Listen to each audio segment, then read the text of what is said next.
안녕하세요. 저는 올해 70세가 된 한국에 사는 이민택이라고 합니다.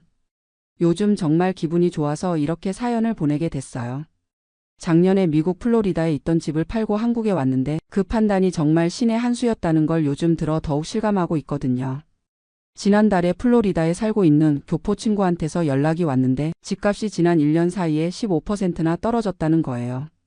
제가 85만 달러에 팔았던 집과 똑같은 조건의 집이 지금 70만 달러 정도에 나와 있다고 하더라고요. 정말 아찔했어요. 만약 제가 주변 사람들 말을 듣고 계속 가지고 있었다면 지금쯤 15만 달러, 우리 돈으로 2억 원 넘게 손해를 봤을 거거든요. 사실 처음에는 저도 확신이 없었어요. 30년 넘게 미국에서 살았지만 부동산만큼 어려운 게 없잖아요. 특히 2020년부터 코로나 때문에 집값이 미친 듯이 오르기 시작했을 때는 정말 예상할 수 없는 상황이었거든요. 1994년에 40살 나이로 가족과 함께 미국에 갔어요. 당시에는 IMF 전이었지만 사업이 어려워져서 새로운 기회를 찾아 떠났던 거죠. 처음에는 LA 한인타운에서 정착했어요. LA에서는 작은 수입 업체를 운영했어요. 한국에서 생활용품이나 식품을 들여와서 한인 마트에 공급하는 일이었죠. 규모는 작았지만 그래도 가족을 먹여 살릴 수는 있었어요. 자녀들도 현지에서 학교를 다니면서 잘 적응했고요. 그런데 나이가 들면서 LA의 복잡하고 바쁜 생활이 점점 부담스러워지더라고요. 특히 공기가 안 좋고 교통도 복잡하고 무엇보다 겨울에도 춥잖아요. 그래서 2018년에 사업을 정리하고 은퇴하면서 따뜻한 플로리다로 이주하기로 했어요. 플로리다를 선택한 이유는 몇 가지가 있었어요. 첫째는 날씨가 따뜻하다는 것, 둘째는 세금이 저렴하다는 것, 셋째는 집값이 캘리포니아에 비해 훨씬 저렴하다는 것이었죠. 2019년에 템파 근처의 작은 도시에서 단독주택을 하나 샀어요. 3베드룸에 2욕실 마당도 있는 괜찮은 집이었는데 가격이 35만 달러였어요. LA에서는 상상도 못할 가격이었죠. 처음 2년 정도는 정말 만족하면서 살았어요. 날씨도 좋고 집도 넓고 생활비도 LA에 비해 훨씬 저렴했거든요. 골프도 자주 치고 낚시도 다니면서 정말 여유로운 은퇴 생활을 즐겼어요. 그런데 2020년에 코로나가 터지면서 상황이 완전히 바뀌었어요. 처음에는 우리도 걱정이 많았죠. 경제가 어려워질 것 같고 집값도 떨어질 것 같았거든요. 그런데 몇 달 지나니까 오히려 집값이 오르기 시작하는 거예요. 처음에는 조금씩 오르다가 2021년부터는 정말 믿을 수 없을 정도로 급등했어요. 제 집 근처에 비슷한 조건의 집이 50만 달러에 팔렸다는 소식을 들었을 때는 정말 놀랐어요. 1년 사이에 15만 달러나 오른 거잖아요. 그 다음해에는 60만 달러, 2022년에는 70만 달러까지 올랐다고 하더라고요. 주변 한인들은 모두 신이 났어요. 이민택 형님 대박 났네요. 이제 완전히 부자 됐어요. 이런 얘기를 계속 들었죠. 특히 제가 다니던 한인 교회에서는 집값 자랑이 일상이 됐어요. 예배 후 교제 시간에 만나면 우리 집이 얼마까지 올랐더라, 이웃집이 얼마에 팔렸더라 하는 얘기뿐이었어요. 대부분의 사람들이 더 오를 거라고 확신했어요. 어떤 분은 100만 달러까지도 갈 수 있다고 하더라고요. 지금 팔면 후회한다, 최소한 몇 년은 더 가지고 있어야 한다는 얘기를 계속 들었죠. 하지만 저는 뭔가 이상하다는 생각이 들기 시작했어요. 너무 빨리 너무 많이 오르는 것 같았거든요. 30년 넘게 미국에서 살면서 부동산 사이클을 몇 번 겪어봤는데 이렇게 급등하면 반드시 조정이 온다는 걸 알고 있었어요. 2022년 말부터 금리가 오르기 시작했잖아요. 그때부터 저는 본격적으로 시장을 관찰하기 시작했어요. 인터넷으로 부동산 데이터도 찾아보고 경제 뉴스도 열심히 봤죠. 제가 발견한 징조들이 몇 가지 있었어요. 첫째, 매물이 시장에 나와 있는 기간이 점점 길어지고 있었어요. 예전에는 하루 이틀 만에 팔렸던 집들이 몇 주씩 매물로 나와 있는 거예요. 둘째, 새로 건설되는 주택수가 급격히 증가했어요. 제 동네 주변에도 새 단지가 계속 들어서고 있었거든요. 공급이 늘어나면 가격에 부담이 될 수밖에 없죠. 셋째, 플로리다로 이주해 오는 사람들의 성격이 바뀌고 있었어요. 예전에는 은퇴한 부유한 사람들이 많이 왔는데 나중에는 투기성 투자자들이 많아진 것 같았어요. 마지막으로 제일 중요한 건 금리가 계속 오르고 있다는 거였어요. 모기지 금리가 3%대에서 6%를 넘어서기 시작했거든요. 이렇게 되면 집 살 수 있는 사람이 급격히 줄어들 수밖에 없어요. 그래서 2023년 중반부터는 팔 생각을 진지하게 하기 시작했어요. 하지만 주변에서는 모두 반대했어요. 특히 아내가 제일 반대했죠. 여보, 지금 팔면 후회할 거야. 모든 사람들이 더 오른다고 하는데 왜 성급하게 파는 거야? 아내는 이렇게 말했어요. 자녀들도 반대했어요. 큰아들이 전화해서 그러더라고요. 아버지, 지금 부동산 시장이 이렇게 좋은데 왜 파시려고 해요? 좀 더 기다리시면 더 좋은 가격에 팔 수 있을 텐데요. 교회 친구들도 마찬가지였어요. 이민택 집사님, 너무 성급한 것 아니에요? 우리는 최소한 내년까지는 더 오를 거라고 보는데요. 하지만 저는 확신이 있었어요. 30년 넘게 장사를 하면서 터득한 감각이 있거든요. 시장이 과열됐을 때는 빨리 빠져나와야 한다는 걸 몸으로 체득했어요. 게다가 나이도 70에 가까워지고 있었고 건강도 예전 같지 않았어요. 미국 의료비는 정말 부담스럽거든요. 메디케어가 있다고 해도 한국에 비하면 훨씬 비싸고 복잡해요. 그래서 2023년 말에 결심을 굳혔어요. 집을 팔고 한국으로 돌아가자고요. 아내를 설득하는데 몇 달이 걸렸지만 결국 동의를 받아냈어요. 2024년 1월에 부동산 에이전트를 통해 매물로 내놨어요. 가격은 85만 달러로 책정했어요. 주변 시세보다 조금 저렴하게 해서 빨리 팔려고 했거든요. 다행히 한 달 만에 바이어가 나타났어요. 협상 과정에서 5만 달러 정도 깎였지만 80만 달러의 계약을 체결했어요. 35만 달러에 산 집을 80만 달러에 판 거니까 45만 달러 차익을 본 셈이죠. 계약 후 2개월 뒤인 4월에 클로징을 마치고 5월에 한국으로 돌아왔어요. 영주권은 포기하고 관광비자로 들어온 다음 주민등록을 다시 했죠. 한국에 온 지 이제 8개월 정도 됐는데 정말 잘한 선택이었다는 생각이 들어요. 우선 의료비 부담이 확 줄었어요. 건강보험 혜택을 받으니까 병원비가 미국의 10분의 1도 안 돼요. 생활비도 생각보다 저렴해요. 물론 물가가 많이 올랐다고 하지만 미국에 비하면 아직도 싸거든요. 특히 교통비나 통신비 같은 건 정말 저렴해요. 그리고 무엇보다 음식이 맛있어요. 30년 넘게 미국 음식 먹다가 한국 음식을 매일 먹으니까 이게 진짜 행복이구나 싶어요. 서울 강서구에 전세로 작은 아파트를 얻어서 살고 있는데 지하철이나 버스 교통이 정말 편해요. 미국에서는 어디 가려면 무조건 차를 몰고 가야 했는데 여기서는 대중교통만으로도 충분하거든요. 그런데 진짜 통쾌한 일은 따로 있었어요. 지난달에 플로리다 친구들한테서 연락이 온 거예요. 집값이 폭락하고 있다는 소식이었죠. 제가 80만 달러에 팔았던 집과 같은 조건의 집들이 지금 65만 달러에서 70만 달러 선에서 거래되고 있대요. 1년도 안 된 사이에 15만 달러나 떨어진 거예요. 특히 제가 살던 동네는 더 심했어요. 새로 건설된 주택들이 너무 많이 나오면서 공급 과잉이 된 거죠. 게다가 높은 금리 때문에 사려는 사람은 없고 팔려는 사람만 늘어나니까 가격이 계속 떨어지는 거예요. 제가 다니던 교회 친구들 중에도 집을 팔려고 하는 분들이 많은데 팔리지가 않는데요. 가격을 계속 내려도 관심을 보이는 바이어가 없다는 거예요. 특히 저한테 성급하게 팔지 말라고 조언했던 분이 전화를 해서 그러더라고요. 이민택 형님 말이 맞았어요. 저도 그때 팔았어야 했는데 욕심을 부려서 이렇게 됐네요. 정말 안타까웠어요. 하지만 한편으로는 제 판단이 옳았다는 확신이 들어서 기분이 좋았죠. 계산해 보니까 정말 대박이었어요. 만약 지금까지 가지고 있었다면 70만 달러에도 팔기 어려웠을 텐데 저는 80만 달러에 깔끔하게 정리했잖아요. 최소한 10만 달러, 많게는 15만 달러를 더 받고 판 셈이에요. 게다가 환율까지 고려하면 더 좋아요. 제가 팔 때는 달러당 1,300원 정도였는데 지금은 1,400원을 넘나들고 있거든요. 환차익까지 생각하면 정말 타이밍이 완벽했어요. 플로리다에서 받은 돈으로 한국에서는 정말 여유롭게 살 수 있어요.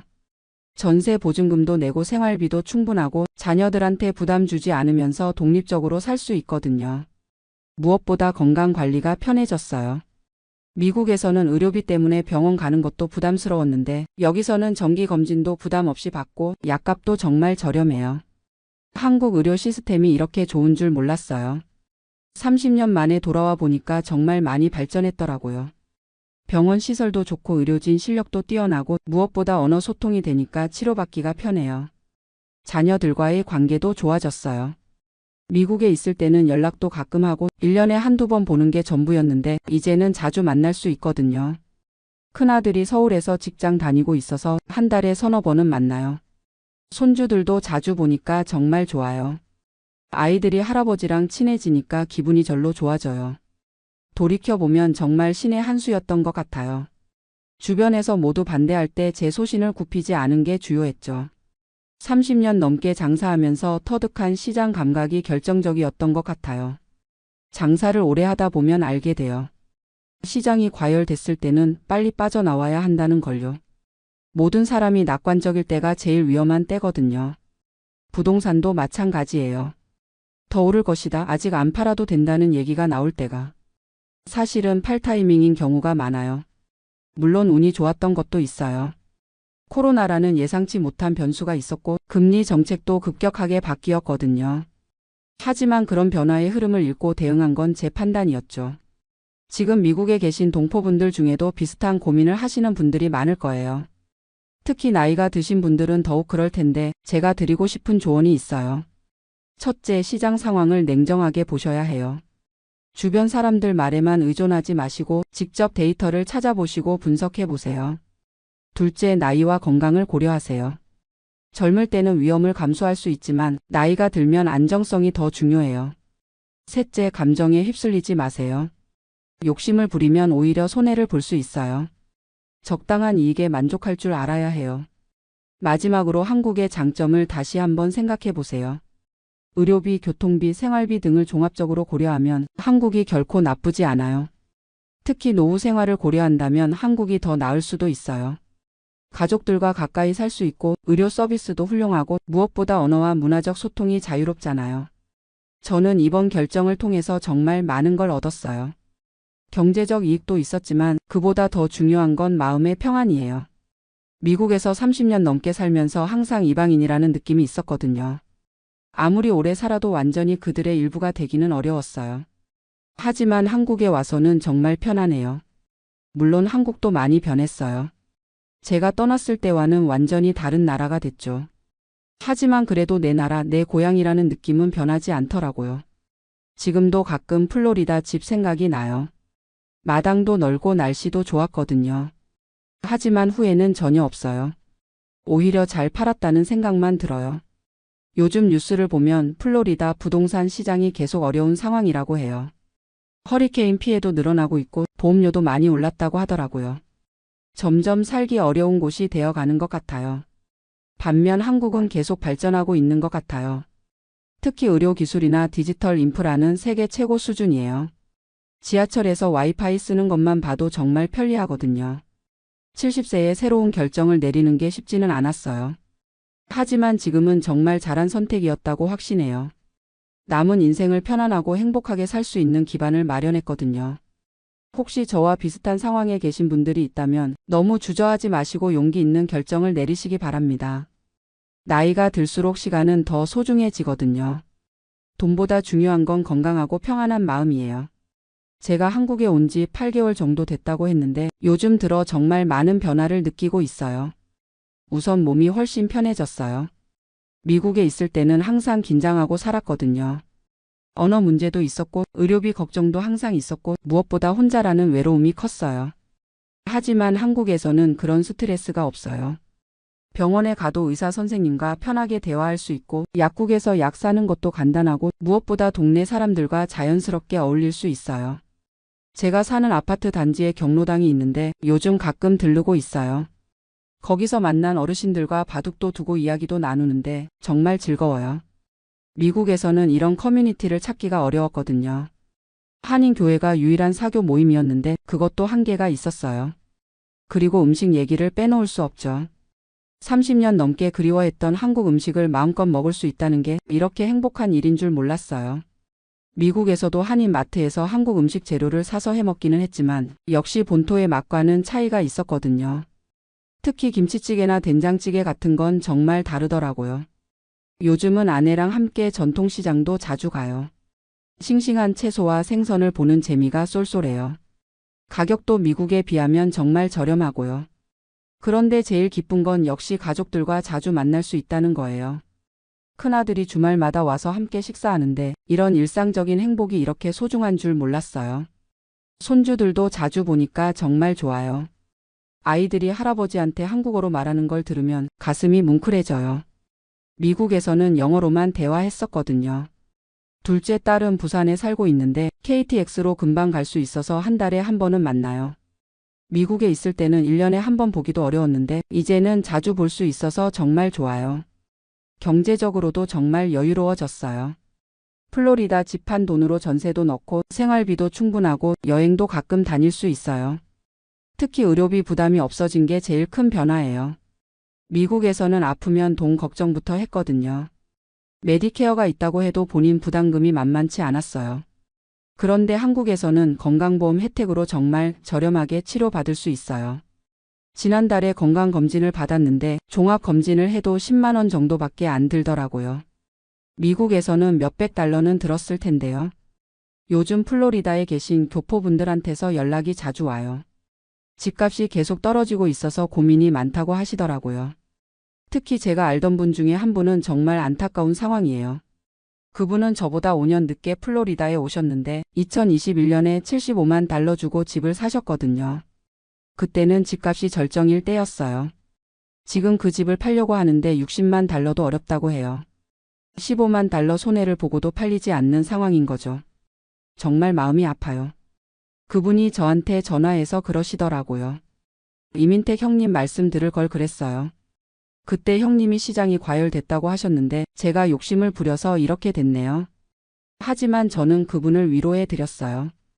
아직 늦지 않았으니까 손해를 감수하고라도 정리하시는 게 좋을 것 같아요.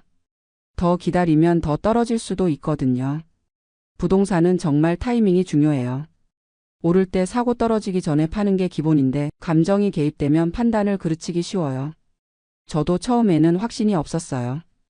혹시 내가 너무 성급한 건 아닌가, 정말 더 오를 수도 있는 건 아닌가 하는 생각도 했거든요. 하지만 30년 넘게 장사를 하면서 배운 게 있어요. 시장의 흐름을 읽는 법과 적절한 타이밍에 결정하는 법이죠. 장사에서도 마찬가지예요. 물건이 잘 팔릴 때 욕심을 부려서 재고를 너무 많이 쌓으면 나중에 유행이 지나서 다 떨이로 팔아야 하는 경우가 많거든요. 부동산도 똑같은 원리예요. 모든 사람이 사려고 할 때가 팔 때이고 모든 사람이 팔려고 할 때가 살 때인 경우가 많아요. 제가 플로리다 집을 팔 때도 그랬어요. 모든 사람이 더 오른다, 아직 팔지 마라고 할 때 팔았거든요. 결과적으로 그게 최고의 타이밍이었던 거죠. 요즘 뉴스를 보면 미국 부동산 시장이 전반적으로 어려운 상황인 것 같아요. 금리가 높아지면서 주택 구매력이 떨어지고 매물은 쌓여가고 있다고 하더라고요. 특히 플로리다는 다른 지역보다 더 심각한 것 같아요. 코로나 때 너무 많은 사람들이 몰려들면서 집값이 과도하게 올랐거든요. 지금은 그 반작용이 나타나고 있는 거죠. 게다가 플로리다 특유의 문제들도 있어요. 허리케인 피해가 자주 발생하면서 보험료가 많이 올랐고 재산세도 계속 인상되고 있어요. 제가 살던 지역도 재산세가 작년에 20%나 올랐다고 하더라고요. 집값은 떨어지는데 세금은 오르니까 주민들 불만이 많다고 해요. 그런 면에서 보면 한국이 훨씬 안정적인 것 같아요. 물론 한국도 집값이 비싸다고 하지만 적어도 급등락은 미국만큼 심하지 않거든요. 무엇보다 한국은 사회 안전망이 잘 되어 있어요. 건강보험, 연금, 복지제도 등이 미국보다 훨씬 체계적이에요. 나이가 들수록 이런 것들이 중요해져요. 제가 한국에 와서 놀란 것 중 하나가 디지털 인프라예요. 모든 게 온라인으로 처리되고 스마트폰으로 웬만한 일은 다 할 수 있더라고요. 처음에는 적응하기 어려웠지만 자녀들이 도와줘서 금방 익혔어요. 지금은 온라인으로 병원 예약도 하고 은행 업무도 처리해요. 대중교통도 정말 편리해요. 교통카드 하나면 지하철, 버스 다 이용할 수 있고 환승도 무료거든요. 미국에서는 어디 가려면 무조건 차를 몰아야 했는데 여기서는 차 없이도 생활하는데 전혀 불편함이 없어요. 나이가 들면 운전하기도 부담스러워지는데 대중교통이 이렇게 잘 되어 있으니까 정말 좋아요. 문화생활도 훨씬 다양해요. 영화관, 공연장, 박물관 등이 가까이 있고 노인 할인도 많이 해줘서 부담 없이 즐길 수 있어요. 특히 동네 도서관에 자주 가는데 시설도 좋고 프로그램도 다양해요. 거기서 컴퓨터 강의도 듣고 건강 관련 강좌도 들어요. 이런 걸 보면 한국이 정말 살기 좋은 나라가 됐구나 하는 생각이 들어요. 제가 떠날 때만 해도 여러 면에서 부족한 게 많았는데 30년 사이에 이렇게 발전한 걸 보면 정말 대단해요. 물론 모든 게 완벽한 건 아니에요. 미국에 비해 집이 좁기도 하고 때로는 답답한 면도 있어요. 하지만 나이가 들수록 중요한 건 편리함과 안정성이거든요. 그런 면에서 한국이 미국보다 훨씬 나은 것 같아요. 요즘 가끔 생각해보면 정말 신기해요. 70세에 이런 큰 결정을 내릴 줄은 몰랐거든요. 주변에서는 나이가 들어서 무슨 모험이냐고도 했는데 결과적으로는 최고의 선택이었어요. 돌이켜보면 제 인생에서 3번의 큰 결정이 있었어요. 첫 번째는 40세에 미국으로 이민 간 것, 두 번째는 60세에 LA에서 플로리다로 이주한 것, 세 번째는 70세에 플로리다에서 한국으로 돌아온 것이죠. 각각의 결정마다 주변에서는 반대하는 사람들이 있었지만 결과적으로는 모두 옳은 선택이었어요. 특히 이번 마지막 결정은 정말 타이밍이 완벽했죠. 앞으로 남은 인생을 어떻게 살지에 대해서도 계획이 있어요. 우선 건강 관리를 잘해서 오래오래 건강하게 살고 싶어요. 정기적으로 운동도 하고 건강검진도 받고요. 그리고 자녀들, 손주들과 좋은 추억을 많이 만들고 싶어요. 미국에 있을 때 못해준 것들을 이제라도 보상해주고 싶거든요. 여행도 다니고 싶어요. 한국 국내 여행도 좋고 가까운 일본이나 동남아시아도 가보고 싶어요. 미국에서는 여행 한번 가는 게 큰일이었는데 한국에서는 훨씬 자유롭게 다닐 수 있을 것 같아요. 무엇보다 마음의 평안을 찾았다는 게 제일 큰 수확이에요. 30년 넘게 타향살이를 하면서 항상 어딘가 불안했었거든요. 이방인이라는 느낌, 언어의 벽, 문화적 차이 등이 항상 스트레스였어요. 하지만 이제는 정말 편안해요. 내 나라, 내 고향에서 내 언어로 소통하면서 사는 기쁨이 이렇게 큰 줄 몰랐어요. 혹시 지금 미국에서 비슷한 고민을 하고 계신 분들이 있다면 저는 용기 있는 결정을 내리시라고 말씀드리고 싶어요. 물론 개인차가 있고 상황도 다르겠지만 나이가 들수록 고향의 소중함을 더 크게 느끼게 되는 것 같아요. 특히 부동산 투자 측면에서 말씀드리면 시장이 과열됐을 때는 과감하게 정리하는 용기가 필요해요. 욕심을 부리다가 더 큰 손실을 볼 수 있거든요. 저는 정말 운이 좋았다고 생각해요. 하지만 운도 준비된 사람에게 오는 법이잖아요. 30년 넘게 쌓은 경험과 시장을 보는 눈이 있었기에 가능했던 거죠. 앞으로도 계속 공부하고 배우면서 살아가려고 해요. 70세가 됐다고 해서 멈출 건 없다고 생각하거든요. 오히려 이제부터가 진짜 제 인생을 즐길 시간인 것 같아요. 마지막으로 제가 이 사연을 보내는 이유는 혹시 저와 비슷한 상황에 계신 분들께 조금이라도 도움이 됐으면 해서예요. 인생에는 때가 있어요. 떠날 때와 돌아올 때, 사야 할 때와 팔아야 할 때가 있거든요. 그 타이밍을 놓치지 않는 게 중요해요. 저는 70세에 새로운 출발을 했고 지금 정말 행복합니다. 플로리다 집값 50만 달러 올라서 팔고 한국 와서 사는 이 선택이 제 인생 최고의 결정이었다고 자신 있게 말할 수 있어요. 감사합니다. 안녕하세요. 저는 올해 66세가 된 김태수라고 합니다. 지난해 이맘때쯤 베트남 다낭으로 떠났던 제가 정확히 1년하고 2개월 만에 한국으로 다시 돌아왔습니다. 아마 제 나이 또래 분들 중에서 은퇴 후 동남아 생활을 꿈꾸시는 분들이 계실 텐데요. 제가 직접 겪은 현실적인 이야기를 들려드리고 싶어서 이렇게 용기 내어 말씀드립니다. 결론부터 말씀드리면 베트남 다낭 생활은 제가 상상했던 것과는 많이 달랐습니다. 저렴한 물가에 따뜻한 날씨, 여유로운 은퇴 생활을 꿈꿨는데 현실은 그렇지 않더라고요. 제가 다낭을 떠나 한국으로 돌아온 이유, 그리고 그 과정에서 겪었던 여러 일들을 차근차근 말씀드려 보겠습니다. 혹시 저와 비슷한 고민을 하고 계신 분들께 조금이라도 도움이 될 수 있다면 좋겠습니다. 저는 작은 건설회사에서 35년간 현장 관리 일을 했습니다. 젊었을 때부터 몸으로 하는 일이었다 보니 나이가 들수록 체력적으로 버티기가 힘들어지더라고요. 특히 코로나 이후로는 건설 경기도 예전 같지 않았고 65세가 되자 자연스럽게 은퇴를 하게 되었습니다. 퇴직금으로 받은 돈이 1억 정도, 국민연금이 월 80만 원, 집은 전세로 살고 있었으니 딱히 큰 자산이 있는 것도 아니었어요. 아내는 저보다 3살 어린 62세고 결혼 후 줄곧 전업주부로 지냈습니다. 자식들은 다 독립해서 각자 생활하고 있고요. 은퇴하고 나니 갑자기 할 일이 없어졌습니다. 35년 동안 새벽 6시에 일어나 현장에 나가던 습관이 몸에 배어 있는데 갑자기 집에만 있으니 답답하더라고요. 아내도 저보고 집에만 있지 말고 뭔가 해보라고 하는데 이 나이에 새로 시작할 만한 일도 마땅치 않았어요.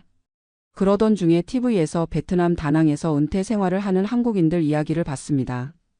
월 100만 원으로도 충분히 여유롭게 살 수 있다고 하더라고요. 따뜻한 날씨에 저렴한 물가, 골프도 한국보다 훨씬 싸고 무엇보다 한국인들이 많이 살고 있어서 외롭지 않다고 했습니다. 아내와 상의해 봤더니 아내도 관심을 보이더라고요. 한국에서는 퇴직금 1억으로는 변변한 노후 생활을 하기 어렵다는 생각이 들었거든요. 하지만 베트남이라면 이야기가 다를 것 같았어요. 퇴직금을 조금씩 쓰면서 연금으로 생활하다 보면 한국보다 훨씬 여유롭게 살 수 있을 것 같았거든요. 그래서 부부가 함께 다낭 여행을 다녀왔습니다. 한번 가보고 결정하자고 했거든요. 2023년 3월에 일주일 정도 다녀왔는데 정말 좋더라고요. 날씨는 따뜻하고 음식도 맛있고 무엇보다 물가가 정말 저렴했어요. 쌀국수 한 그릇이 2만 동, 우리 돈으로 1,000원 정도였거든요. 맥주도 한 병에 500원, 마사지도 2만 원이면 1시간 받을 수 있었어요. 이 정도면 정말 월 100만 원으로도 충분히 살 수 있겠다 싶었습니다. 호텔에서 만난 한국인 분들도 모두 만족하며 살고 있다고 하더라고요. 어떤 분은 서울에서 아파트 팔고 와서 5년째 살고 있다는데 한국에서는 상상도 못할 정도로 여유롭게 살고 있다고 했어요.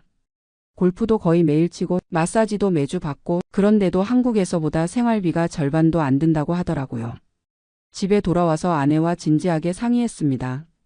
자식들한테도 물어봤더니 부모님이 행복하게 사실 수 있다면 좋은 거 아니냐고 하더라고요. 그래서 결심했습니다. 다낭으로 가자고요. 우선 1년 정도 살아보고 괜찮으면 계속 살기로 했어요. 한국 집은 얻어놨던 전세를 정리하고 짐도 최소한으로만 챙겨서 출발했습니다. 2023년 9월이었어요. 비자는 한 달짜리 관광비자로 입국해서 한 달마다 캄보디아나 태국으로 나갔다가 다시 들어오는 방식으로 연장하기로 했어요. 한국인들이 많이 쓰는 방법이라고 하더라고요. 조금 번거롭긴 하지만 불가능한 건 아니라고 했거든요. 다낭에 도착해서 첫 한 달은 호텔에서 지냈습니다. 그 사이에 장기 거주할 집을 찾아보기로 했거든요. 호텔비가 하루에 5만 원 정도였는데 한 달이면 150만 원이니까 부담스럽긴 했지만 급하게 집을 정하기보다는 천천히 좋은 곳을 찾아보자고 생각했어요. 처음 한 달은 정말 신선하고 좋았습니다. 날씨는 늘 따뜻하고 음식은 맛있고 무엇보다 새로운 환경에서 사는 게 재미있었어요. 매일 다른 식당에서 쌀국수도 먹어보고 해변에서 산책도 하고 관광지도 둘러보고 정말 이런 게 은퇴 생활이구나 싶었습니다. 한국에서 살 때는 연금 80만 원으로는 정말 빠듯했거든요. 월세도 내야 하고 생활비도 생각보다 많이 들고 병원비도 부담스럽고 그런데 여기서는 돈 걱정 없이 여유롭게 살 수 있을 것 같았어요. 하지만 한 달 정도 지나면서 조금씩 현실을 알게 되기 시작했습니다. 우선 집 구하는 게 생각보다 어려웠어요. 한국인들이 살기 좋다는 지역은 집값이 만만치 않더라고요. 원룸 정도 되는 작은 아파트도 월 50만 원에서 80만 원 정도 했어요. 좀 더 저렴한 곳을 찾아보니 현지인들이 사는 동네인데 그런 곳은 위생 상태도 좋지 않고 밤에는 좀 무서운 느낌도 들더라고요. 결국 월 70만 원짜리 원룸을 얻었는데 한국 기준으로는 그리 나쁘지 않았지만 처음 생각했던 것보다는 비쌌어요. 비자 연장도 생각보다 복잡했습니다. 한 달마다 나갔다가 들어와야 한다는 건 알고 있었는데 실제로 해보니 여간 번거로운 게 아니더라고요.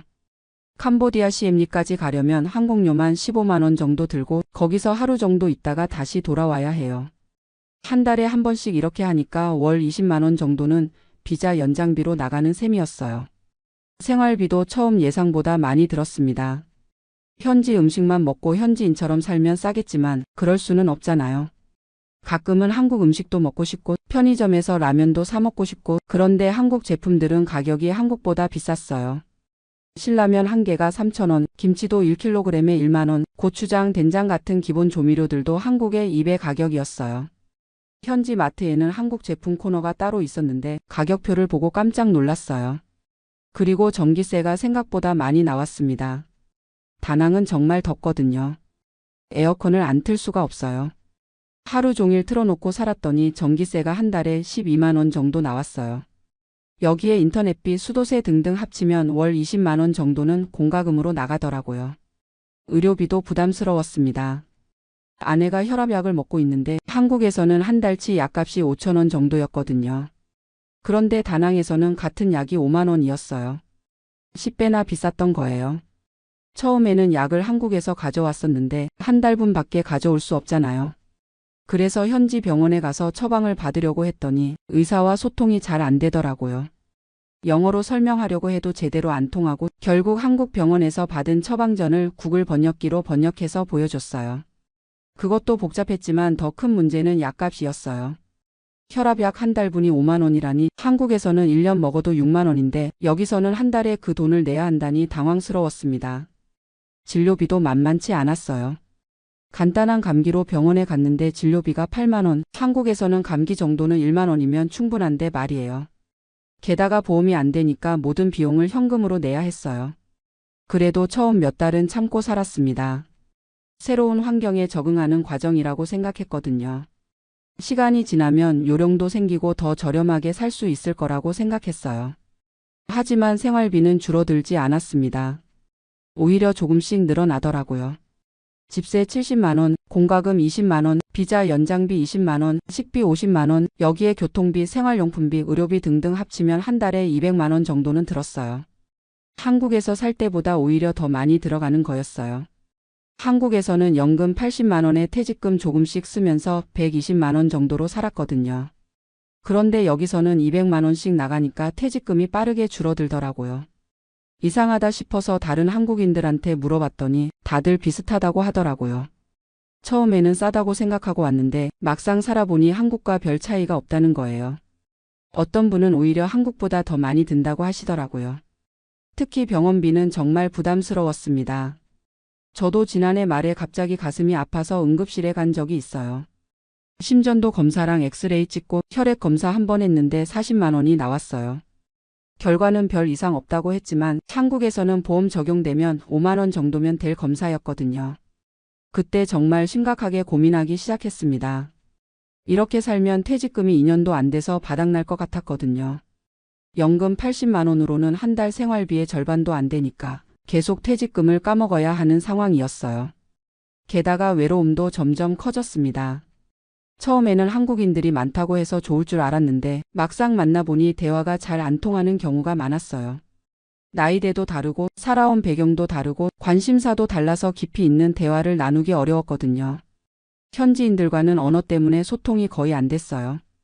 간단한 쇼핑이나 주문 정도는 가능했지만 일상적인 대화를 나누기는 어려웠어요. 그러다 보니 점점 집에만 있게 되고 아내와 둘이서만 지내는 시간이 많아졌어요.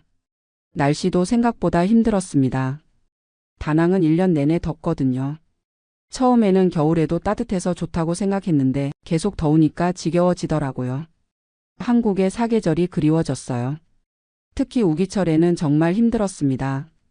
하루 종일 비가 오고 습도가 너무 높아서 숨이 막힐 것 같았어요. 빨래도 잘 안 마르고 곰팡이는 생기고 정말 견디기 어려웠습니다. 이런 상황이 계속되면서 아내와 자주 다투게 됐어요. 처음에는 신혼여행 기분으로 재미있게 지냈는데 시간이 지나면서 서로 스트레스가 쌓이더라고요. 아내는 한국 음식이 그립다고 하고 저는 돈이 계속 나가는 게 스트레스였어요. 자식들과의 연락도 줄어들었습니다. 시차 때문에 통화하기도 어렵고 급한 일이 있어도 바로 달려갈 수 없으니까 답답했어요. 손주들 얼굴도 보고 싶고 그냥 한국 생활이 그리워지기 시작했어요. 결정적인 계기는 올해 2월에 있었던 일이었습니다. 한국에 있는 아내 친구분이 갑자기 돌아가셨다는 소식을 들었어요. 장례식에 참석하고 싶었지만 항공료도 부담스럽고 비자 문제도 있어서 갈 수 없었어요. 그날 아내가 하루 종일 울더라고요. 친구 장례식에도 못 가고 이렇게 떨어져 있으니까 너무 외롭다고 차라리 한국에서 어렵게 살더라도 가족들 가까이에서 살고 싶다고 하더라고요. 저도 그때 정말 많은 생각을 했습니다. 돈을 아끼려고 온 건데 오히려 더 많이 쓰고 있고 외롭고 불편하기만 하고 이게 무슨 의미가 있나 싶었어요. 3월에 한국에 일시 귀국했습니다. 자식들도 보고 병원 검진도 받을 겸해서 2주 정도 다녀올 예정이었어요. 그런데 한국에 와보니 너무 좋더라고요. 우선 의료진과 소통이 되니까 얼마나 편한지 몰라요. 병원에서 검사받고 상담받는데 궁금한 것도 마음대로 물어볼 수 있고 설명도 자세히 들을 수 있고 정말 안심이 되더라고요. 음식도 마음껏 먹을 수 있었어요. 김치찌개, 된장찌개, 불고기, 그리웠던 한국 음식들을 실컷 먹었더니 행복했어요. 가격도 다낭에서 한국 음식점 가는 것보다 오히려 저렴했어요. 자식들, 손주들 만나는 것도 너무 좋았고 친구들과 만나서 소주 한잔 하는 것도 좋았어요. 뭔가 살아있다는 느낌이 들었어요. 다낭에서는 그냥 하루하루 버티고 있다는 느낌이었거든요. 2주 있다가 다낭으로 돌아갔는데 마음이 완전히 바뀌어 있더라고요.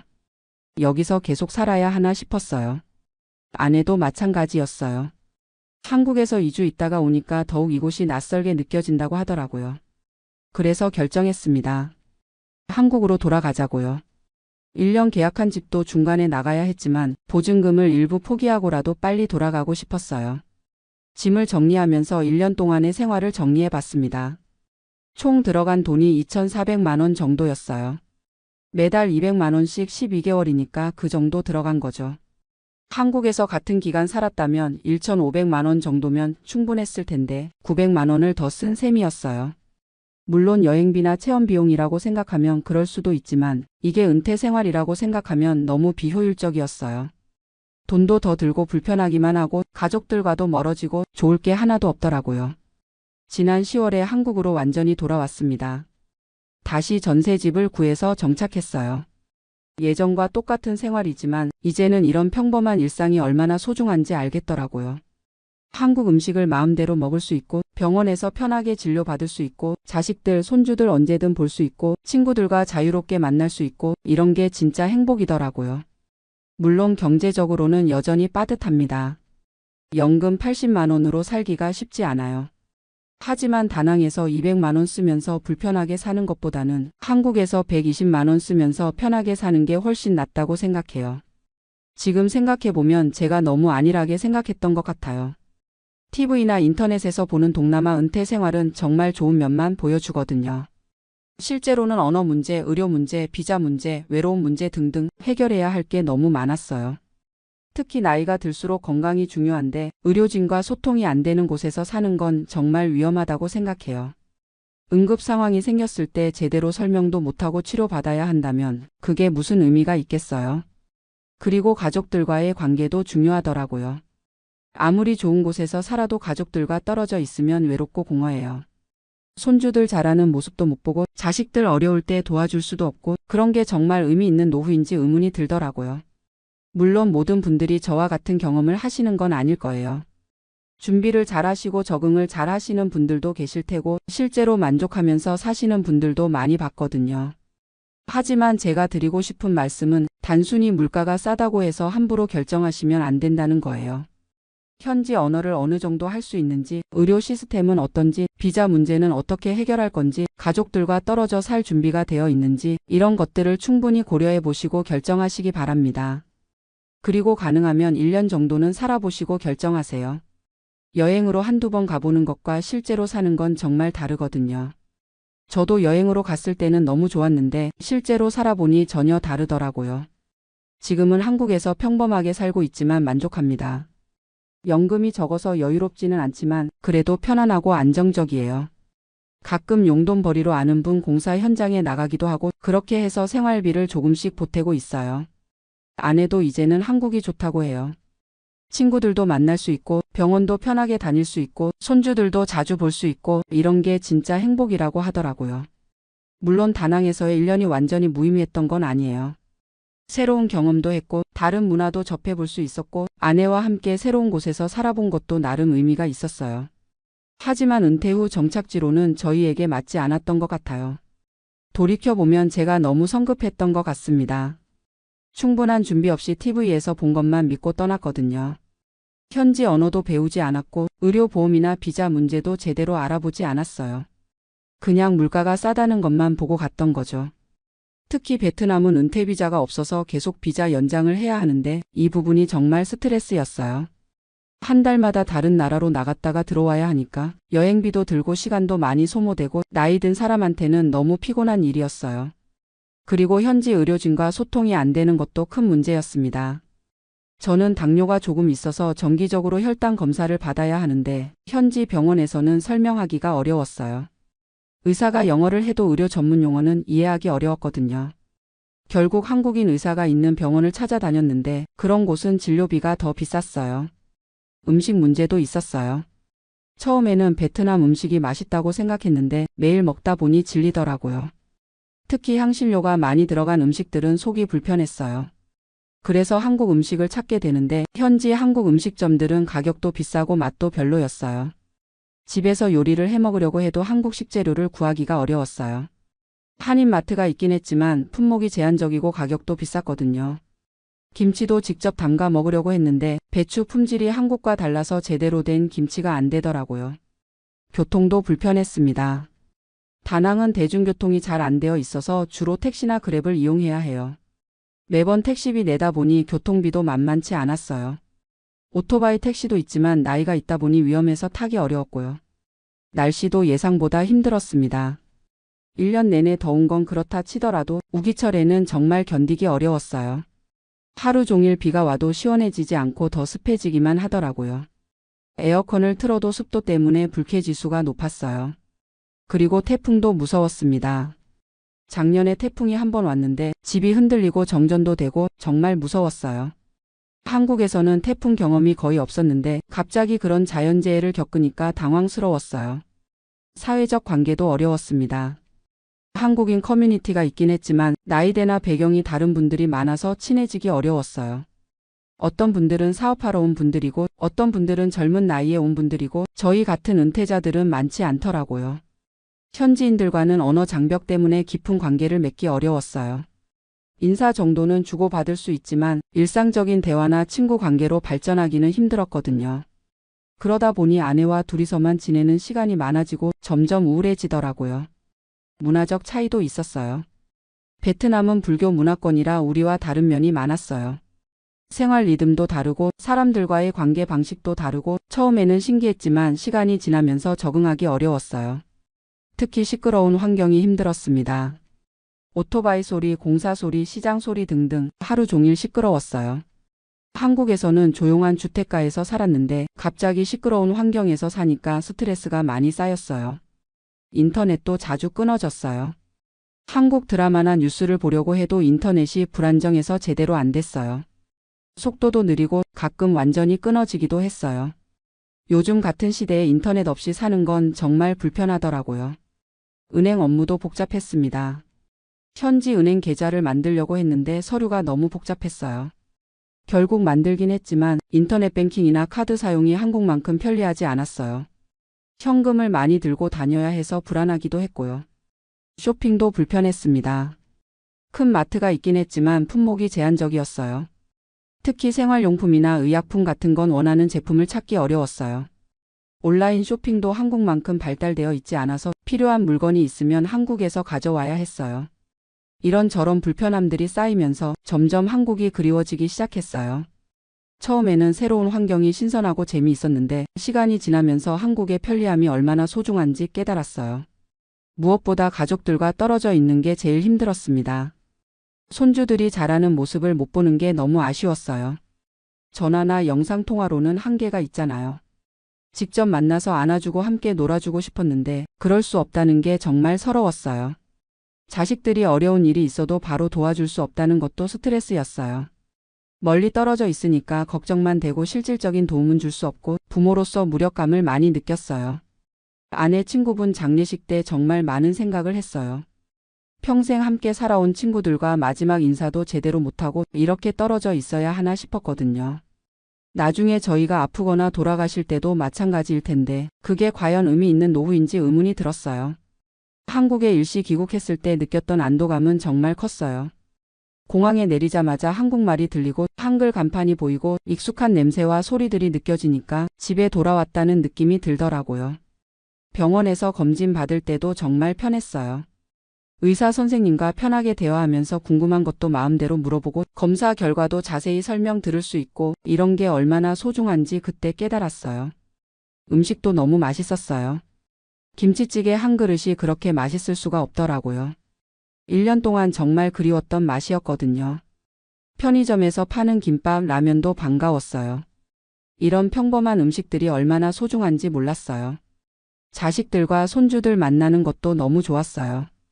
손주가 할아버지 할머니라고 부르면서 달려오는데 그 순간 1년 동안의 외로움이 다 사라지는 것 같았어요. 이런 기쁨을 위해서 멀리 떨어져 살 필요가 있을까 싶었어요. 친구들과 만나서 소주 한잔 하는 것도 그렇게 좋을 수가 없었어요. 같은 또래끼리 모여서 옛날 이야기도 하고 요즘 걱정거리도 나누고 이런 게 진짜 필요한 사회적 관계구나 싶었어요. 다낭에서는 이런 깊이 있는 대화를 나눌 상대가 없었거든요. 2주 있다가 다낭으로 돌아가는 비행기에서 정말 많은 생각을 했어요. 과연 내가 왜 여기로 돌아가야 하나? 한국에서 조금 어렵게 살더라도 가족들과 함께 있는 게 낫지 않을까? 그런 생각들이 계속 들더라고요. 다낭에 도착해서 집에 들어오니까 더욱 확신이 들었어요.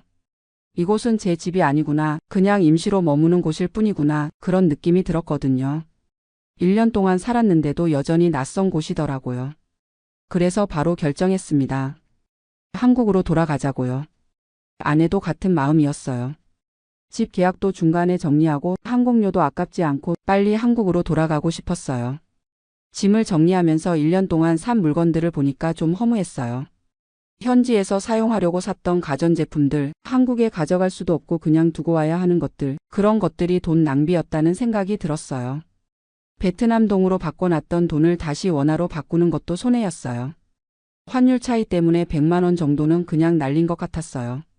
이런저런 손실들을 계산해 보니까 정말 비싼 경험이었다는 생각이 들었어요. 하지만 후회하지는 않아요.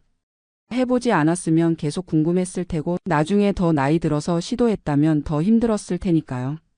65세에 해봤으니까 그나마 다행이라고 생각해요. 한국에 돌아와서 다시 정착하는 것도 쉽지 않았어요. 1년 동안 비워뒀던 전세집을 다시 구해야 했는데 집값이 많이 올라 있더라고요. 예전에 살던 곳보다 보증금을 2천만 원 더 내야 했어요. 다행히 퇴직금이 아직 좀 남아 있어서 집은 구할 수 있었지만 다낭에서 쓴 돈 때문에 여유 자금이 많이 줄어든 상태였어요. 그래도 한국에서 사는 게 훨씬 안정적이고 편안했어요. 지금은 예전과 비슷하게 살고 있어요. 연금 80만 원에 가끔 용돈벌이로 40만 원 정도 더 벌어서 한 달에 120만 원 정도로 생활하고 있어요. 다낭에서 200만 원 쓸 때보다 80만 원 적게 쓰면서도 훨씬 만족스럽게 살고 있어요. 아내도 이제 한국 생활에 만족해해요. 친구들과 자주 만나고 손주들도 자주 보고 병원도 편하게 다니고 이런 게 진짜 행복이라고 해요. 다낭에서는 돈은 많이 쓰면서도 불안하고 외로웠는데 지금은 돈은 적게 써도 마음이 편하다고 하더라고요.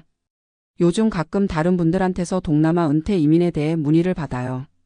그럴 때마다 제 경험을 솔직하게 말씀드려요. 물론 잘 적응하시는 분들도 계시겠지만 저처럼 실패하시는 분들도 분명히 계실 테니까요. 특히 준비 없이 가시면 안 된다고 말씀드려요.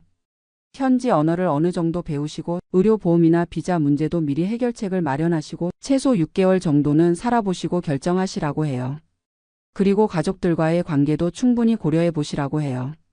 아무리 좋은 곳에서 살아도 가족들과 떨어져 있으면 외롭거든요. 특히 나이가 들수록 가족의 소중함을 더 느끼게 되는 것 같아요. 경제적인 면도 꼼꼼히 따져보시라고 해요. 현지 물가만 보지 마시고 외국인이 실제로 생활하는 데 드는 비용을 알아보시라고 해요. 저처럼 오히려 더 많이 들 수도 있거든요. 무엇보다 건강이 제일 중요하다고 말씀드려요. 나이가 들수록 병원 갈 일이 많아지는데 의료진과 소통이 안 되는 곳에서 사는 건 정말 위험해요. 돈 아끼려다가 건강 잃으면 의미가 없잖아요. 저는 이제 한국에서 평범하게 살 계획이에요. 연금 받으면서 가끔 용돈벌이하고 자식들 손주들과 시간 보내고 친구들과 만나서 이야기하고 이런 소소한 일상이 진짜 행복이라고 생각해요. 가끔 다낭 생각이 날 때도 있어요. 따뜻한 날씨, 저렴한 마사지, 맛있는 쌀국수 그런 건 정말 좋았거든요. 하지만 여행으로 가끔 다녀오는 것과 살아보는 건 정말 다르더라고요. 혹시 저와 비슷한 고민을 하고 계신 분들이 계시다면 충분히 신중하게 결정하시기 바랍니다. 단순히 물가가 싸다고 해서 함부로 결정하시지 마시고 정말 많은 것들을 고려해 보시고 준비하셔서 가시기 바라요. 그리고 무엇보다 가족의 소중함을 잊지 마세요. 돈을 조금 아끼는 것보다 가족들과 함께 있는 게 더 중요한 것 같아요. 특히 우리 나이에는 더욱 그런 것 같습니다. 제 이야기가 누군가에게는 도움이 되기를 또 누군가에게는 경각심을 주기를 바라면서 이만 마치겠습니다. 감사합니다. 안녕하세요. 저는 데이비드 박이라고 합니다. 미국 이름이죠. 한국 이름은 박진우였어요. 32살이고 지금 시애틀에서 소프트웨어 엔지니어로 일하고 있습니다. 오늘 이야기를 들려드리는 이유는 지난달 제가 32년 만에 한국에 있는 제 친가족을 만났기 때문입니다. 생후 8개월에 미국으로 입양된 후 처음으로요. 사실 이 순간이 올 줄은 꿈에도 몰랐어요. 아니, 정확히는 오기를 간절히 바랐지만 불가능할 거라고 생각했었죠. 제가 가족을 찾기 시작한 건 3년 전이었어요. 결혼하고 아이가 생기면서부터였죠. 제 아들 이든이 태어났을 때 처음으로 저와 혈연 관계인 사람을 만나는 경험을 했어요. 그 순간 느꼈던 감정을 어떻게 설명해야 할까요? 32년을 살면서 한 번도 경험해 보지 못했던 피가 섞인 가족이라는 느낌이었어요. 저를 키워주신 양부모님은 정말 좋은 분들이었어요. 아버지 마이클은 변호사였고 어머니 수자는 간호사였죠. 저에게 최고의 교육을 시켜주셨고 사랑도 많이 받으며 자랐어요. 절대 부족함이 없었어요. 하지만 그럼에도 불구하고 항상 마음 한구석에는 빈 공간이 있었어요. 나는 어디서 왔을까? 내 진짜 부모는 누구일까? 왜 나를 보내야 했을까? 이런 궁금증들이요. 어렸을 때는 양부모님께 물어보기도 했어요. 엄마, 내 진짜 엄마는 어떤 사람이었을까요? 어머니는 항상 이렇게 대답하셨어요. 당신을 사랑했지만 키울 수 없는 상황이었을 거야. 그래서 당신이 더 좋은 환경에서 자랄 수 있도록 우리에게 보내준 거야. 그 말이 위로가 되기도 했지만 동시에 더 궁금하게 만들기도 했어요. 도대체 어떤 상황이었을까? 지금은 어떻게 살고 계실까? 10대 때는 반항기도 겪었어요. 당신들은 내 진짜 부모가 아니잖아. 라고 소리를 지른 적도 있었죠. 지금 생각해보면 양부모님께 정말 상처가 되는 말이었을 텐데 그때는 제 감정을 주체할 수 없었어요. 대학에 가서는 아시아계 학생들과 어울리기 시작했어요. 한국어도 조금씩 배워봤죠. 안녕하세요. 감사합니다. 사랑해요. 이런 기본적인 말들이요. 한국 음식도 좋아했어요. 불고기, 비빔밥, 김치찌개. 뭔가 익숙한 맛이었어요. DNA에 각인된 기억 같다고 해야 할까요? 대학 졸업 후 취직하고 제니퍼를 만나 결혼했어요. 제니퍼는 독일계 미국인이에요. 처음에는 제가 입양아라는 사실을 이해하기 어려워했어요. 왜 친가족을 찾고 싶어 하는지 모르겠다고 했죠. 지금 가족으로 충분하지 않냐고요. 하지만 임신하고 나서 생각이 바뀌더라고요. 병원에서 가족력을 물어볼 때마다 모른다고 답해야 하는 제 모습을 보면서 안타까워했어요. 유전적 질병이 있는지 알레르기는 어떤 게 있는지 아무것도 알 수 없었거든요. 그리고 이든이 태어났을 때 저는 완전히 달라졌어요. 제 아들을 보는 순간 이해할 수 없는 감정이 몰려왔어요. 이 아이는 저와 피가 연결되어 있구나. 32년 만에 처음 만나는 혈육이구나. 동시에 제 친어머니에 대한 생각도 바뀌었어요. 이든이를 키우면서 깨달았거든요. 아이를 손에서 놓는다는 게 얼마나 힘든 일인지를요. 제 어머니도 저를 포기하고 싶지 않았을 거예요. 정말 어쩔 수 없는 상황이었을 거라고 생각하니 원망보다는 안타까움이 더 컸어요. 그래서 2021년 본격적으로 친가족 찾기를 시작했어요. 먼저 홀트 아동복지회에 연락했죠. 저를 미국으로 보낸 기관이었거든요. 담당자분이 말씀하시길 제 입양 서류가 남아있다고 하더라고요. 하지만 친부모의 정보는 거의 없었어요. 어머니 성함만 김모 씨라고 되어 있고 나이는 당시 19세 미혼모였다고 기록되어 있었어요. 그게 전부였어요. 아버지에 대한 정보는 아예 없었고 어머니의 본명이나 주소, 연락처 같은 건 일체 기록되어 있지 않았어요. 1993년이니까 30년도 더 전 일이라 당시에는 그런 정보를 자세히 남기지 않았다고 하더라고요. 그래도 포기할 수 없었어요. 인터넷으로 해외 입양인들의 가족 찾기 사례들을 찾아봤죠. DNA 검사를 통해 가족을 찾은 사람들도 많더라고요. 23앤 및 엔세스트리.com 같은 사이트에 DNA를 등록했어요. 혹시 한국에 있는 친척들 중에 DNA 검사를 한 사람이 있다면 매치가 될 수도 있으니까요. 하지만 몇 달이 지나도 의미 있는 결과는 나오지 않았어요. 한국 사람들은 아직 DNA 검사를 많이 하지 않는다고 하더라고요. 미국처럼 대중화되지 않았다고 해서요. 그래서 다른 방법을 찾아봤어요. 한국의 입양인 지원 단체에도 연락해봤죠. 아동권리보장원이라는 곳에서 해외 입양인의 가족 찾기를 도와준다고 하더라고요. 하지만 거기서도 비슷한 이야기를 들었어요.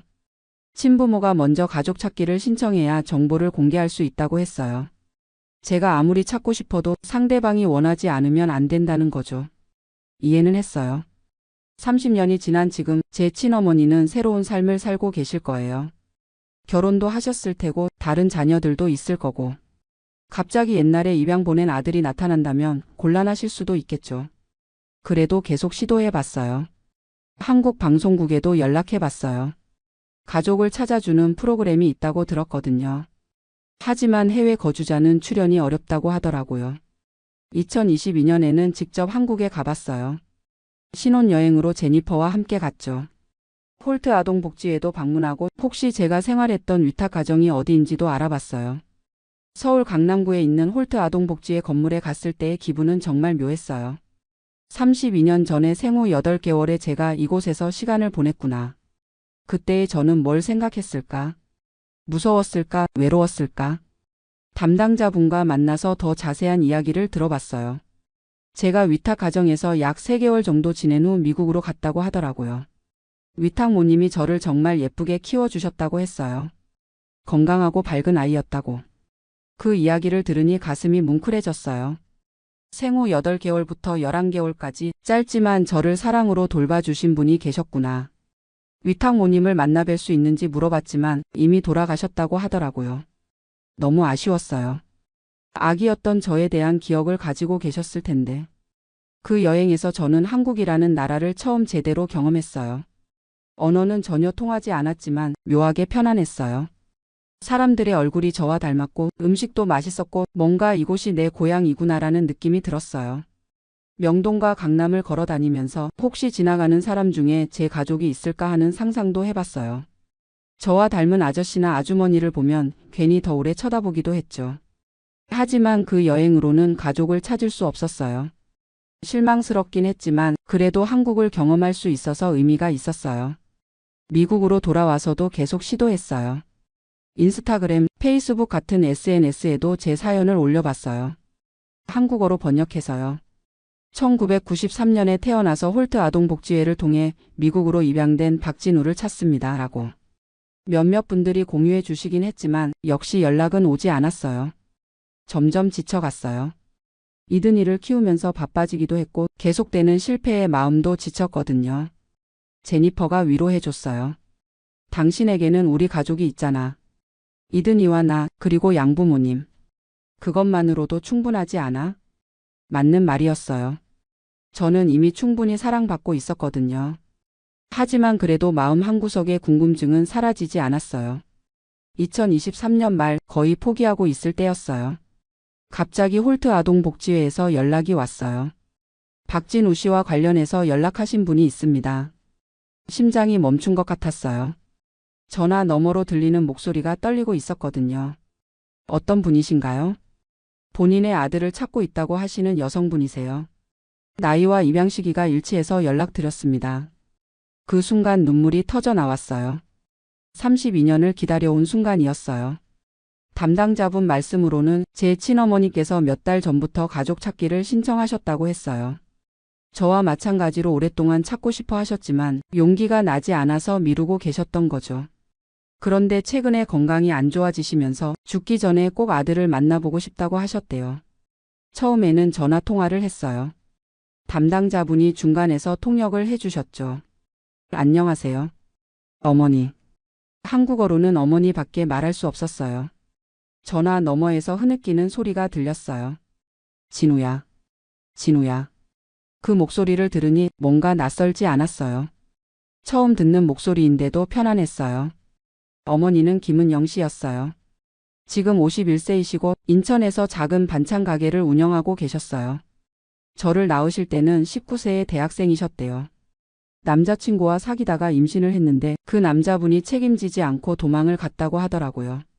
1993년이니까 지금보다 미혼모에 대한 편견이 훨씬 심했던 시대였죠. 가족들도 반대했고 혼자 키우기에는 너무 어린 나이였대요. 어머니는 저를 낳은 후 3개월 동안 직접 키우셨다고 해요. 그때가 인생에서 가장 행복한 시간이었다고 하시더라고요. 하지만 경제적으로 너무 힘들어서 결국 더 나은 환경에서 키우라고 입양을 보내셨다고 했어요. 미국 가면 좋은 부모님 만나서 잘 살 거라고 했어. 그래도 매일매일 후회했어. 진우야를 보내지 말았어야 했나 싶어서. 30년 동안 후회하며 사셨다는 말씀을 들으니 가슴이 아팠어요. 제가 미국에서 행복하게 살고 있을 때 어머니는 죄책감에 시달리고 계셨던 거예요. 그 후로 어머니는 25세에 결혼하셨고 딸 하나와 아들 하나를 더 낳으셨대요. 제 동생들이죠. 하지만 남편분께는 저에 대한 이야기를 하지 못하셨다고 해요. 너무 미안해서요. 몇 년 전에 남편분이 돌아가신 후에야 동생들에게 제 이야기를 했다고 하더라고요. 그랬더니 동생들이 오빠를 꼭 찾아야 한다고 했다는 거예요. 여동생 김은지 씨는 지금 28세이고 간호사고 남동생 김민수 씨는 26세로 대학원생이래요. 둘 다 저를 정말 만나고 싶어 한다고 했어요. 전화 통화를 몇 번 더 한 후 저는 한국 방문을 결정했어요. 이번에는 혼자 갔어요. 제니퍼가 이든이를 돌봐주기로 했거든요. 2024년 3월 인천공항에 도착했을 때의 떨림은 정말 잊을 수 없어요. 드디어 제 가족을 만나는 날이었거든요. 어머니와 동생들이 공항에 마중 나와 계셨어요. 게이트에서 나오는 순간 저를 알아보시더라고요. 진우야. 어머니가 달려와서 저를 꼭 안아주셨어요. 32년 만의 포옹이었죠. 그 순간 모든 게 현실이 되었어요. 어머니는 제가 상상했던 것보다 훨씬 작으셨어요. 키가 150cm 정도밖에 안 되시더라고요. 그런데 저를 안아주시는 힘은 정말 강했어요. 여동생 은지는 저와 정말 많이 닮았어요. 눈 모양이 똑같았어요. 남동생 민수는 저보다 키가 더 크더라고요. 어머니가 진우 빼고는 다 크게 자랐다고 농담하시면서 웃으셨어요.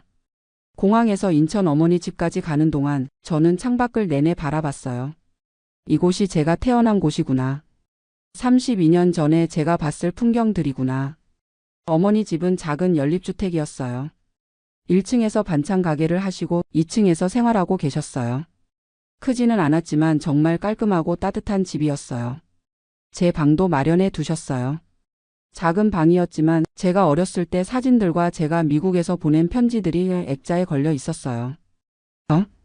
이게 뭐예요? 놀랍게도 제가 양부모님과 함께 찍은 사진들이 있었어요. 어머니 말씀으로는 홀트 아동복지회에서 가끔 제 근황 사진을 보내줬다고 하시더라고요. 저도 몰랐던 일이에요. 어머니는 그 사진들을 소중히 간직하고 계셨어요. 이 사진은 진우가 5살 때, 이건 초등학교 입학식 때, 이건 고등학교 졸업식 때. 하나하나 설명해 주시는 어머니의 모습을 보니 정말 저를 그리워하셨구나 하는 생각이 들었어요. 그날 밤 늦게까지 이야기를 나눴어요. 통역 앱의 도움을 받아서요. 어머니는 제 미국 생활에 대해 궁금해하셨고 저는 어머니의 지난 30년에 대해 듣고 싶었어요. 어머니는 저를 보낸 후 한동안 우울증에 시달리셨다고 해요. 일도 제대로 할 수 없을 정도로 힘드셨대요. 그러다가 지금의 남편분을 만나서 결혼하셨고 동생들을 낳으면서 조금씩 나아지셨다고 하더라고요.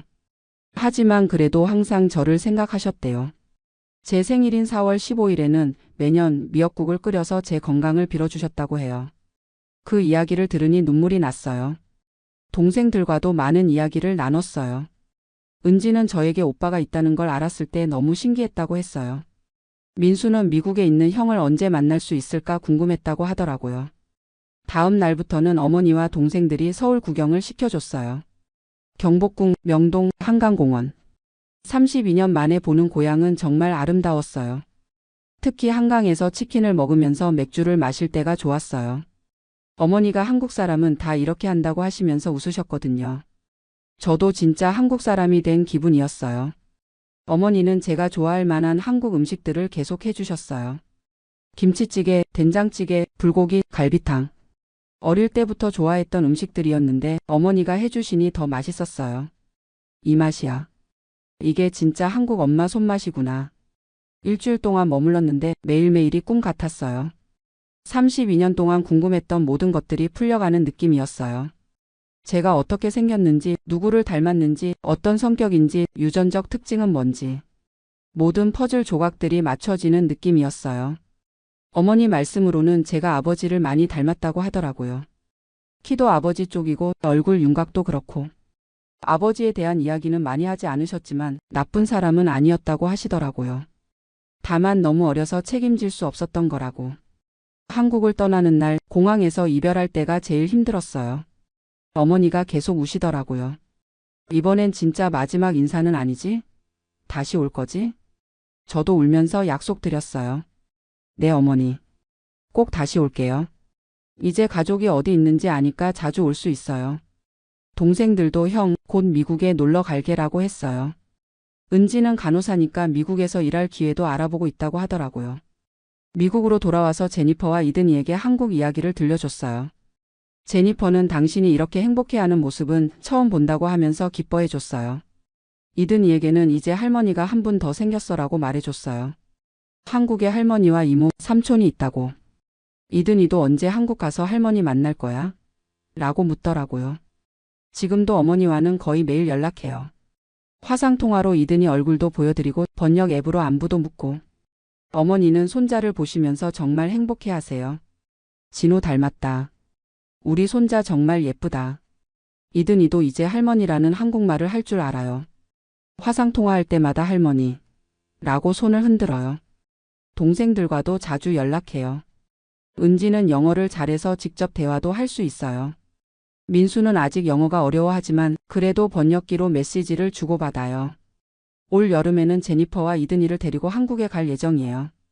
어머니가 며느리와 손자를 정말 보고 싶어 하시거든요.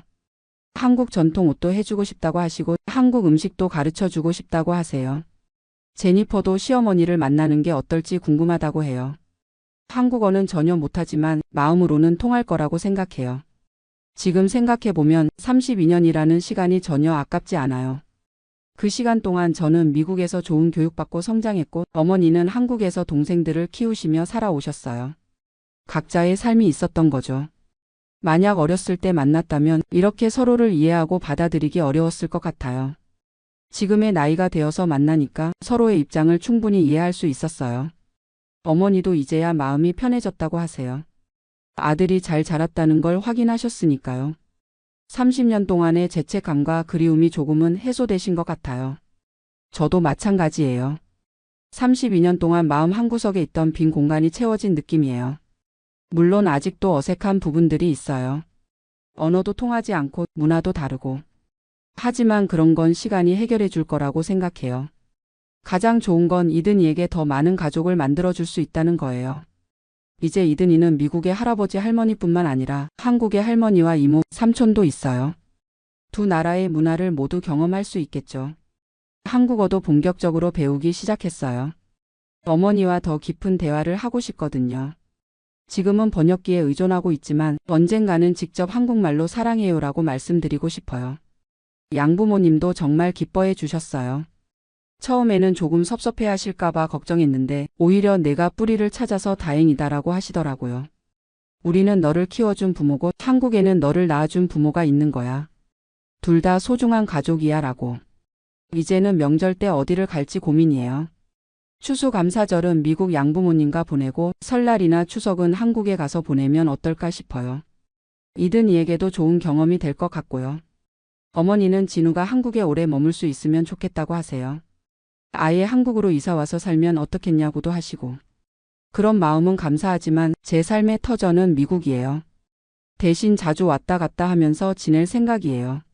소프트웨어 엔지니어는 리모트 워크가 가능한 직업이라 한국에서 몇 주씩 일하는 것도 가능해요. 회사에서도 이해해주고 있고요. 32년 만에 가족을 찾은 경험을 통해 깨달은 게 있어요. 포기하지 않으면 기적이 일어날 수 있다는 거예요. 불가능해 보였던 일도 계속 노력하고 기다리면 언젠가는 이루어질 수 있어요. 그리고 가족이라는 건 혈연만으로 만들어지는 게 아니라는 것도 알았어요. 저를 키워주신 양부모님도 진짜 부모님이고 저를 낳아주신 친어머니도 진짜 어머니예요. 서로 다른 사랑을 주신 분들이지만 모두 소중한 가족이에요. 해외 입양인들 중에는 아직도 가족을 찾고 있는 분들이 많아요. 제 경험이 그분들에게 희망이 되었으면 좋겠어요. 포기하지 말고 계속 시도해보라고 말씀드리고 싶어요. 한국 정부와 입양기관들도 더 많은 도움을 주었으면 좋겠어요. DNA 검사 시스템을 더 체계적으로 만들고 가족 찾기 프로그램도 확대했으면 해요. 저처럼 운 좋게 가족을 찾는 사람만이 아니라 모든 해외 입양인들이 자신의 뿌리를 찾을 수 있도록. 지금 제가 가장 기대하는 건 이든이가 자라서 한국을 어떻게 생각할지예요. 아빠의 고향인 한국을 사랑하게 될지, 할머니와 이모, 삼촌과 가까워질 수 있을지. 그런 상상을 하면 정말 설레어요. 어머니도 손자가 한국말 배워서 할머니랑 대화하는 날이 오면 좋겠다고 하세요. 그날이 오면 정말 완벽한 해피엔딩이 될 것 같아요. 32년 동안 궁금했던 질문들이 모두 답을 찾았어요. 나는 누구인가, 어디서 왔는가, 누구를 닮았는가. 이제는 자신 있게 말할 수 있어요. 저는 박진우이자 데이비드 박이에요. 한국에서 태어나 미국에서 자란 두 나라를 모두 고향으로 가진 사람이에요. 김은영이라는 어머니가 사랑으로 낳아주시고 마이클과 수잔이라는 부모님이 사랑으로 키워주신 아들이에요. 그리고 이든이라는 아들을 통해 이 사랑을 다음 세대로 이어가고 있어요. 이 이야기를 들어주셔서 감사합니다. 언젠가 저희 가족의 이야기가 영화나 책으로 만들어져서 더 많은 사람들에게 희망을 줄 수 있다면 좋겠어요. 가족을 찾고 있는 모든 해외 입양인들과 친부모님들에게 말씀드리고 싶어요. 포기하지 마세요. 언젠가는 만날 수 있을 거예요. 32년이 걸린 저희처럼요. 그리고 지금 이 순간에도 어딘가에서 가족을 그리워하며 살아가고 있을 모든 분들에게 사랑은 시간과 거리를 뛰어넘는다는 걸 전하고 싶어요. 저와 어머니의 32년 만의 재회가 그 증거니까요. 감사합니다.